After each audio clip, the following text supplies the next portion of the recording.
All right, we're gonna finish getting the doors done on the car here. We got the windows in, we got regulators in, latches, locks, whole 9 yards. Doors are complete except for the one channel in the back that guides the window down at the back of the door. Now, most cars have weather stripping you buy, and it's a certain kind of a profile, and it clips into a piece of trim. Well, this piece is just a U-shaped channel. It has something called mohair. Mohair. What the hell is mohair? Nobody knows what mohair is, but you can buy it, and that's what we're going to do. We're going to replace the nasty, disgusting lack of protection in these channels with some fresh mohair. Follow along. So if you go looking for the weather strip for these parts, you're not going to find it. It's just not listed for any car. It's listed in generic parts sections. So you have to know what you're looking for. And this is called mohair. All right, this is usually what they end up looking like. This is actually not bad. This is a spare one I had for the passenger side car. This is the top, and you can see how it's starting to wear out from the door going up and down so much. This one wasn't terrible. You can see it's starting to come apart down here a little bit. See if I can get a screwdriver in here or something. Yeah, see how it's coming apart like that? These little stringies coming up. Well, the ones that were in this car there was no lining on it, no mohair fur, and it was just a lot of little stringies hanging out in there. So you gotta get them out, you gotta scrape it out, you gotta get the glue out, and it's a job. So let's get to it.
Yeah, that's always a fun job, but you got to get all of the mohair out, and you got to get all of the glue out. That way, the new piece will stick when you put your spray glue in. You want it really to have a nice surface to adhere to, and getting all the glue out is really the key. That's not too bad. It's going to be all right.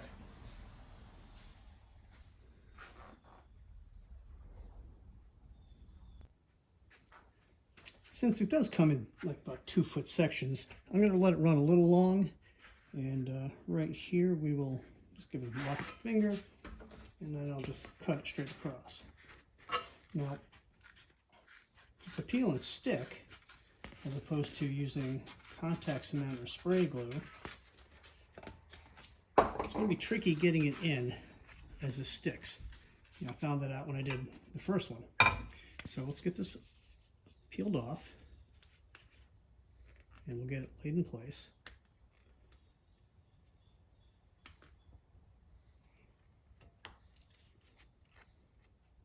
That's the other reason why I let it run long, in case you like really goof up this end, but not that big a deal.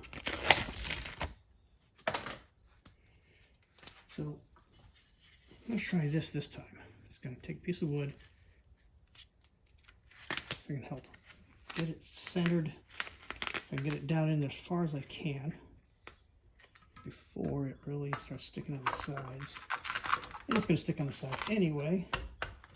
Just got to give it, just pop it down. If it starts going wonky, like one side or the other, like it is here, well, then you got to go manual. Just try to And if it does that, well, trial and error. Pull it back out, stick it in again. Let me see, try this. Pull it, stretch it tight.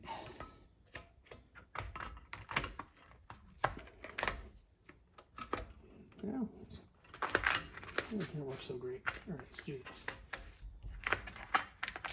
Just pinch it, tap it in.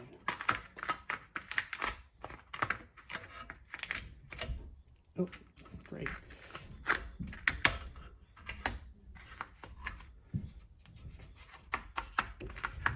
Anyway, you got to work it a little bit, whatever works best for you. Get it in, get it lined up. All right, now we're in pretty good. I'm not so worried about high or low because now we have to get it jammed in the corners. That's where these plastic tools really come in handy.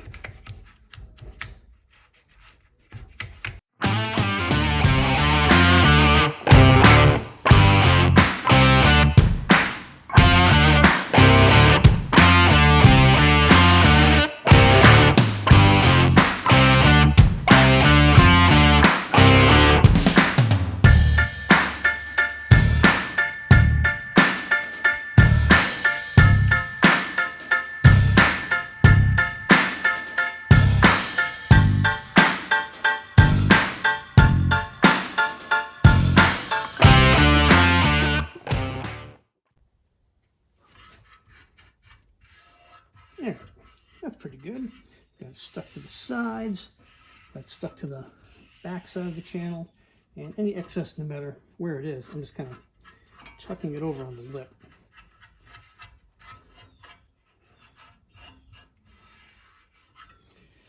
And then I'll go and trim the ends, and this will be ready for install.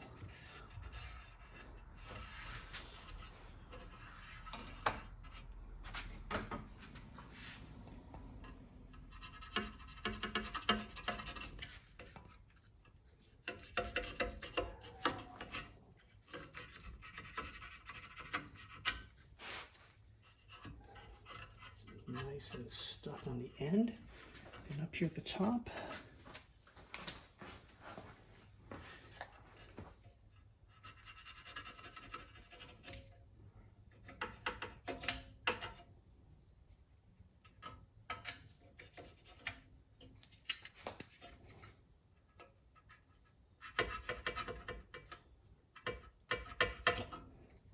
Here we go. Sticky.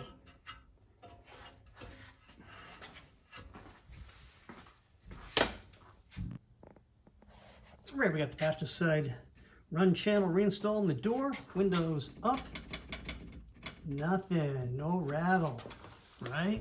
Let's put it down.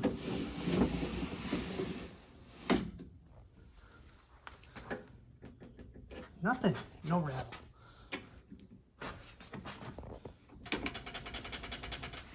Perfect, just what we want.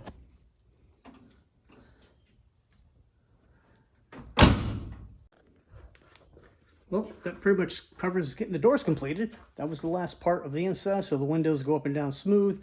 They don't rattle when the window's up or down, and operation's nice and smooth. Last thing to do is finish tucking up the inner liner, the weather liner there, and then put the door panels on. Life is good. We're getting along here. After that, probably time to start seriously considering getting the windows in, back window and the windshield. Yep, it's about that time. We can finally button up the exterior, close the windows, keep interior from getting all dusty for the next few months while we finish up the engine and transmission install. So that's where I'm going to leave it for today. Smash that like button, and if you like what we're doing here on the channel, please consider subscribing. Thanks for watching, and we will catch you next time.